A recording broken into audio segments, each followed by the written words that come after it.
之前的视频咱们详细聊了强字2世及其机设，但我知道有的朋友等的并不是它，毕竟它早已不是当年的最强最帅，只有装上它才能合体变成更强更帅。当然从现在的价格来看呢，20连上背包一起的话，全新也就是1400到1500，这两玩意儿加一起甚至炒到过2300多，真是唏嘘啊。不过如果你觉得跌得还不够狠的话，那现在正好是拼多多魔玩专场大促，1块钱就可以拿下我手里的这个 M2 魂的非凡强字。另外我看海牛 MGZZ 全装甲这些热门的机体也只要1块钱就可以入手了。拼多多也是买魔玩的老渠道了，正品低价有保障，我跟官方磨了很久啊，要来了3000个粉丝专属的1元秒杀名额，活动链接我放在评论区里面置顶了，链接还在，就是还有库存，因为今年是第一波的魔玩大促，力度特别大，所以限时限量啊，链接还在就赶紧去抢吧。OK， 回到正题啊，前段时间戴哥官方也是推出了非凡强字的所谓最终决战版，那个东西我是强烈不建议入手的，加点钱直接上2世加配件包套装才是正解。至于为什么，那就来开箱跟大家细聊一下咯。那刚开箱就能看到啊，这次可不止这么一个背包，吸塑都给了3层啊，全是塞得满满的闪电特效件。戴哥特效件的价格那懂的都懂，并且还给了一个专门展示背包的地台，而且还是我非常喜欢的齿轮魂支架。背包的部分也给了专门搭载到支架上的连接件，简单的插拔就 OK 了。那像这种东西呢，决战版里就是没有的了，并且我又认为呢，这是非常重要的配件啊，因为背包和本体都给了支架的话，就能拍摄还原背包对接的那个场景了，就像这样。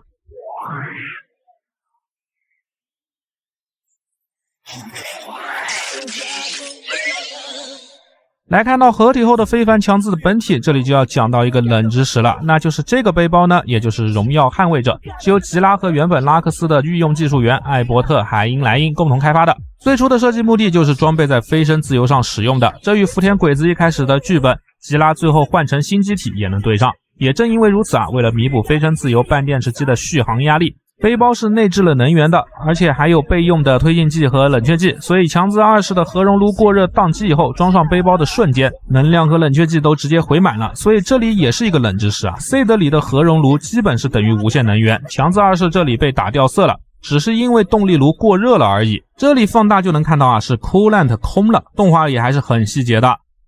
另外这台荣耀捍卫者原本预计是无人机自动驾驶来完成对接的，不过设定说这个功能尚在开发的阶段，为了赶在非凡自由上能用，于是就给搞成了有人家远程引导的款式了，于是你就看到了拉克斯的出击啊，但既然是骑乘的驾驶模式，这就不知道到底是谁的恶趣味了。那像这样的驾驶舱的细节 M2 魂这个级别的玩具上呢，一般是不会给的，只给了驾驶舱一层灰色的涂装。另外对接的这个操作在玩具这里呢，我本来以为会和强字的背包一样啊，是通用的接口，但你翻到背面就会看到啊，接口的形制是不同的，这里需要装上一个连接件，这个造型样式貌似是强字原本的主推进器，毕竟原来的本体上并没有这样的一个结构啊，而是跟着原本的背包一体化了，实际动画里的连接部位是这个样子的。不对啊，戴哥，我怎么感觉你把结构给做错了呢？算了，不纠结，谁玩玩具会做得这么细致呢？还是回到本期的主角荣耀捍卫者的身上，背包依旧是做了多段的可动的360度的垂直旋转，横向的90度折叠，向内向外当然都是没有问题的。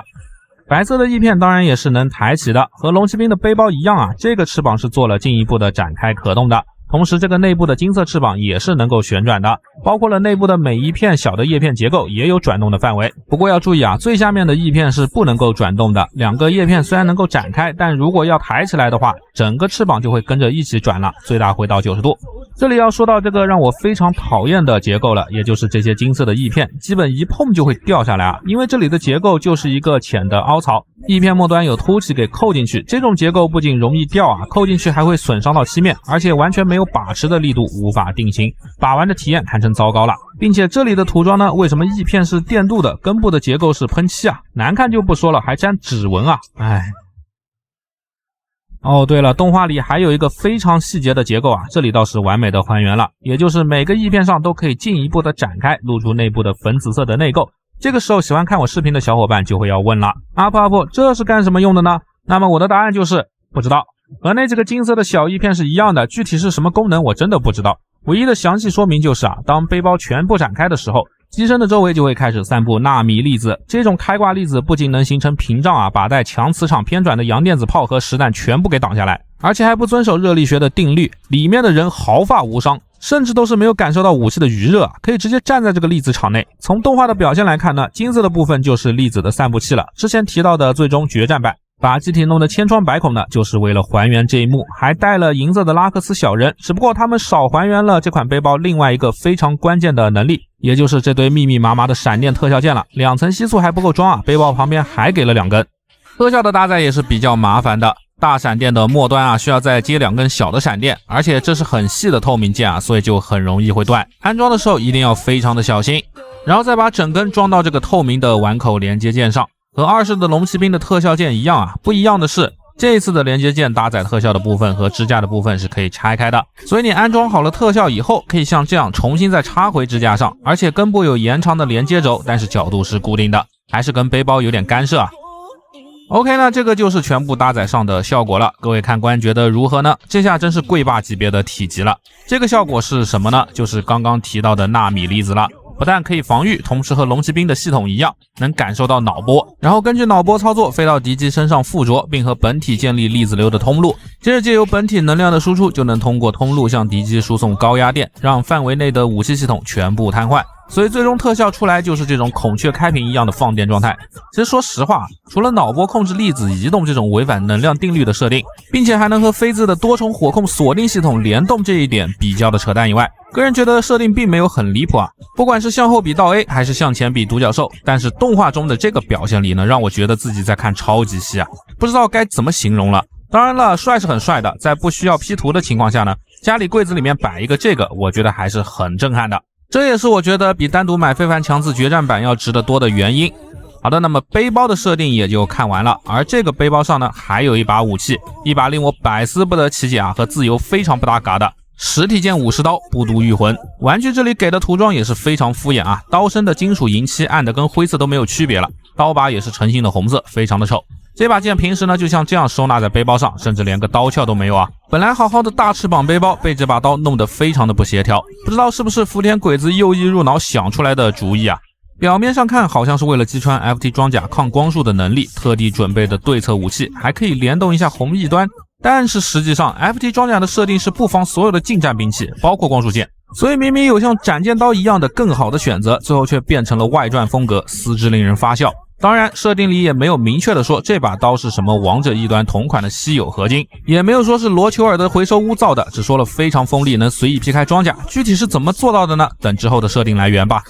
作为最强最帅的更强形态，离谱的东西有3个，离谱的例子，搞笑的刀，其实还有一个真的能堪称超级系的武器，也就是这次背包里附带的这个替换天线。其实这门脑浆炮和荣耀捍卫者没有什么关系，属于是在强自2世改造之初就已经规划好的武装了，强自2世本来就可以使用。这门头炮的全称是破坏者收束重核子光束分裂炮，发出的光束可以令目标被重核子击中以后发生原子层面的崩解，说白了就是用手术刀把物体从原子级别给切割开，并且还不会引发强相互作用带来的核裂变反应。从原理上来说呢，就是无法被防御的武器。于是你就看到了在动画中啊，这一炮就把小行星和藏在背面的战舰全部砍成了2半，切口极其平整，这个表现力超级系看了都得跪下来啊。可问题是结合设定来看的话，这个武器就该是这种威力，反倒是那些超级系毁天灭地的设定表现力不足。那这里就有一个问题了，这么强的炮强自2世都被打残了，为什么不用呢？这玩意儿为啥非得装背包才能用呢？官方的答案就是强自2世没有那么多能量。搭载核聚变炉的机体不如一个放电的背包，也就是说荣耀捍卫者的能量要大于本体。那我就想知道了，如此强力的背包自己上不就完事了，还要合体来干嘛？好吧，反正就是强力的脑浆炮，2世自己是用不了的，并且因为这个武器太无敌了，使用前必须获得 Compass 总裁，也就是拉克斯的授权。不是，自由高达难道是阿斯兰开的吗？整备员怎么回事啊？不知道基拉的对象是谁吗？还要授权？难道就是为了方便授权，所以才给主架旁边装了一个小凳子啊？那说得通了，原来双座的设定是这么来的。话说我还有一个问题想问啊，同时装了超级电脑、各类的传感器以及火神炮的这么个小头，是怎么装得下如此高耗能的脑浆炮的？回到模型上，作为最高逼格的武装，戴哥给的这个涂装和细节做的还算是不错啊，这么小的比例上做的也是很细致的，还原度方面也是挺到位的，但因为比例太小啊，做不成展开的机构，不知道未来会不会有 PGU 来爽一下。好的，那么关于这款背包加上非凡强袭自由，能聊的东西也就全部聊完了。只从模型把玩和帅的角度来说的话，这款背包现在以600以内的价格入手呢，还是很香的。除了电镀翼片很恶心外，该还原的都还原了，造型优秀，特效丰富，性价比绝对是超过单买最终决战版本的，个人也是非常推荐入手的。好的，那么以上就是本期视频的全部内容了。长视频制作不易，期待大家多多的点赞投币。想看更多有意思的魔玩评测，记得关注我。那么大家下期再见喽。